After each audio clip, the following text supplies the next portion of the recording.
जुमात की আজকে কোন দিন जुमात जुमात दिन কি করলে প্রতি কদমে প্রতি সেকেন্ডে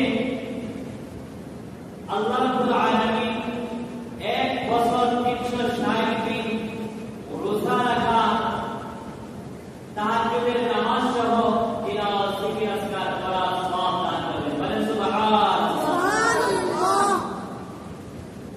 জুমার দিন পাঁচটা একটা কাজ পাঁচটা শর্ত এই শর্ত সাপেক্ষে যে ব্যক্তি শর্তগুলো পুরা করবে আদায় করবে আমল করবে ওই বান্দাকে আল্লাহ রাব্বুল আলামিন প্রত্যেক কদমে প্রত্যেক সেকেন্ডে এক বছর 360 দিন রোজা রাখা তাহাজ্জুদের নামাজ সহ তিলাওয়াত জিকির আজকার তওবা ইস্তিগফার করা নেক আমল করা সওয়াব লাভ করবে বলেন সুবহানাল্লাহ। কয়টা পাঁচটা কয়টা পাঁচটা রাসূল করিম সাল্লাল্লাহু আলাইহি ওয়াসাল্লাম বলেন গাসসালা ওয়াক্তাসালা জুমার দিন এক নম্বর কাজ হলো তাড়াতাড়ি গোসল করা দেরি না করা। গাসসালা ওয়াক্তাসালা তাড়াতাড়ি গোসল করা দেরি না করা। দুই নম্বর কাজ হলো বাক্কারা ওয়াক্তাকারা তাড়াতাড়ি মসজিদে আসা বিলম্ব না করা দেরি না করা। তিন নম্বর মাসা ওয়ালা ইয়ারকা পায়ে হেঁটে মসজিদে আসা আরোহী না হওয়া। চার নম্বর তানামিনাল ইমাম মসজিদে আসিয়া ইমাম সাহেবের নিকটবর্তী হয়ে বসা। যে জায়গা খালি আছে কোনো মানুষকে কষ্ট না দিয়া যে জায়গা খালি আছে সেই জায়গার মধ্যে বসে পড়া। তানামিনাল ইমাম ইমাম সাহেবের নিকটবর্তী হয়ে বসা মিম্বরের নিকটবর্তী হয়ে বসা।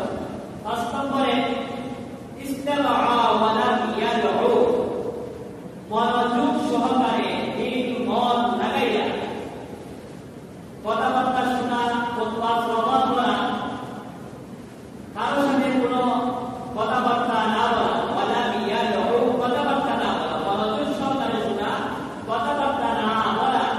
এই পাঁচটি শর্ত যে জুমার দিন পুরা করে জুমার নামাজে চলে আসবে ঘর থেকে বের হয়ে মসজিদ পর্যন্ত যতটা কদম জমিনের মধ্যে দিবে প্রত্যেকটা কদমে প্রতি সেকেন্ডে আল্লাহ রাব্বুল আলামিন ওই বান্দাকে এক বছর 360 দিন রোজা রাখা তাহাজ্জুদের নামাজ সহ পুরা রাত জাগিয়া নামাজ তিলাওয়াত জিকির আজকার আল্লাহ তাআলা নিকটে তওবা ইস্তিগফার করা নেক আমল করা সওয়াব দান করবেন বলেন সুবহানাল্লাহ।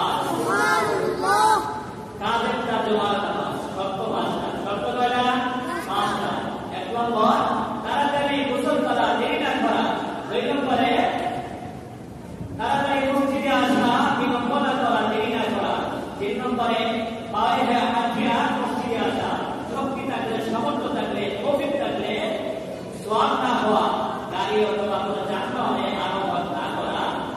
চার নম্বর তানামিনাল ইমাম ইমাম সাহেবের নিকটবর্তী হয়ে বসা। পাঁচ নম্বরে ইস্তামাআ ওয়ালা ইয়াদউ মনোযোগ সহকারে কথাবার্তা এবং খুতবা শোনা কোনো কথাবার্তা না বলা।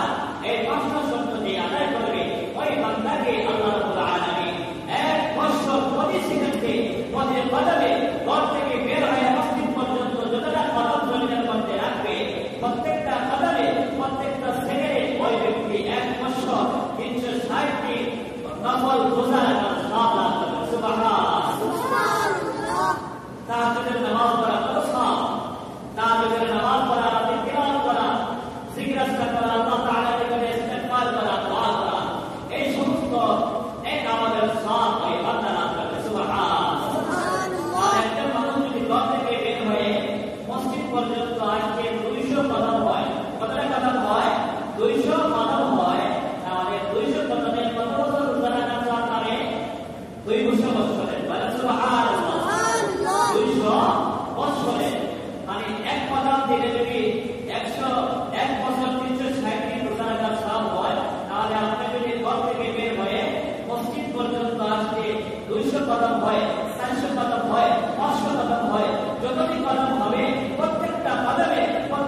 জুমাটি দোয়া করার জন্য আল্লাহ রাব্বুল আলামিন জুমা দিনের মধ্যে হযরত আদম আলাইহিস সালাতু ওয়াস সালামের দোয়া কবুল করেছেন। সুবহানাল্লাহ। জুমার দিন যে ব্যক্তি দোয়া করবে ওই ব্যক্তি কবরের মধ্যে ইসরা আসবাব জমা করে না, প্রশ্ন করবেন না, ওই ব্যক্তির কবরে আযাব করে দেওয়া হয়, ওই ব্যক্তিকে শহীদি মর্যাদা দেওয়া হয়। সুবহানাল্লাহ। এই পৃথিবীর মধ্যে সর্বপ্রথম মানুষ, সর্বপ্রথম নবী হযরত আদম আলাইহিস সালাতু ওয়াস সালামের রূহ জান জুমার দিন কবজ করা হয়। সুবহানাল্লাহ। জুমার দিন কবজ করা হয়েছে। জুমার দিন কিয়ামত হবে। যে ব্যক্তি আল্লাহর মুমিন বান্দা বান্দি জুমার দিন নিজের মা বাবা পরিবারের জন্য জুমার দিন জিয়ারত করে, কবর জিয়ারত করে, মা বাবা পরিবার মুমিন মুসলমানের জন্য দোয়া করে, দোয়া করবে, ওই সন্তানের জীবনের গুনাহ আল্লাহ রাব্বুল আলামিন মাফ করে দেন। সুবহানাল্লাহ। ওই সন্তানকে নেককার সন্তান হিসেবে আল্লাহ রাব্বুল আলামিন কবরে মঞ্জুর করে দেন। সুবহানাল্লাহ। ওই ব্যক্তিকে, ওই সন্তানকে আল্লাহ রাব্বুল আলামিন নেককার বান্দা বান্দিদের অন্তর্ভুক্ত তালিকাভুক্ত করে দেন। সুবহানাল্লাহ। জুমার দিন জিয়ারত করার ফজিলত ভাই আপনি শরীফের হাদিস, যে ব্যক্তি জুমার দিন জিয়ারত করবে, কবর জিয়ারত করতে তার মা বাবার জন্য, ওই ব্যক্তির গুনাহ, জীবনের গুনাহ মাফ করে দেওয়া হয়। সুবহানাল্লাহ। মুমিন মুসলমান যখন মারা যাবে, কিয়ামতের দিন হিসাব নিকাশ হওয়ার পরে যখন জান্নাতে যাবে, প্রত্যেক জুমার দিন জান্নাতে বাধা হবে। বলেন সুবহানাল্লাহ। এই আল্লাহ রাব্বুল আলামিন আপনাকে আমাকে আমাদের যে সৃষ্টি করিয়াছেন, আমরা আল্লাহ তাআলাকে দেখি নাই।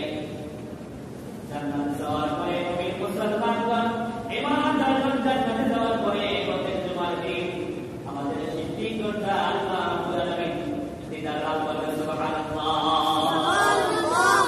যে আল্লাহ ইবাদত করতেছি, গোলামি করতেছি, ওই আল্লাহ রাব্বুল আলামিনকে আমরা সরাসরি জান্নাতে যাওয়ার দিন দেখতে পাবো। বলেন সুবহানাল্লাহ। জান্নাতের সবথেকে বড় নিয়ামত আল্লাহর কিতাব লাভ করা। সুবহানাল্লাহ। এর থেকে আর বড় নিয়ামত জান্নাতের মধ্যে আর কোনো কিছু নাই। সুবহানাল্লাহ। জুমার দিন আল্লাহু আকবার। এত ফজিলত কিতাবের মধ্যে আছে।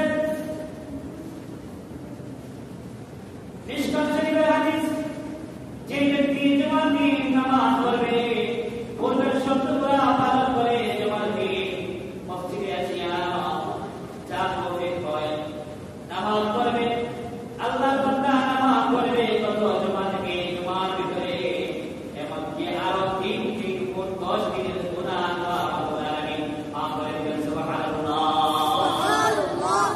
গত জুমা থেকে জুমার ভিতরে আরো অতিরিক্ত 3 দিন 10 দিনের গুনাহ আল্লাহ রাব্বুল আলামিন মাফ করে দেন। সুবহানাল্লাহ। জুমার দিন এত ফজিলতপূর্ণ দিন, যে দিনের মধ্যে আল্লাহ রাব্বুল আলামিন বান্দার দোয়া কবুল করে, বান্দার জীবনের গুনাহ মাফ করে। এর জন্য জুমার দিন আল্লাহ তাআলার নিকটে বেশি বেশি তওবা ইস্তিগফার করা, বেশি বেশি করে দুরূদ শরীফ পড়া।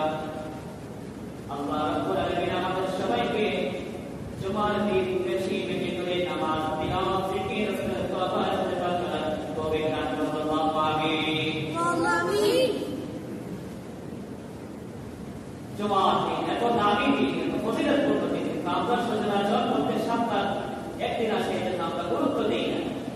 কোন মানুষ যদি দিন জুমা লাগাতার বছর ছাড়া শরীয়তে যাকে অজর দিয়েছে, যেটা অজর করেছে, দিন জুমার নামাজ তরক করেছে, পড়ে নেয়, ত্যাগ করেছে, ওই ব্যক্তির নাম মুসলমানের তালিকা থেকে, ইমানদারের তালিকা থেকে, ইসলাম থেকে কেড়ে দেওয়া হয়। বলে নাউজুবিল্লাহ।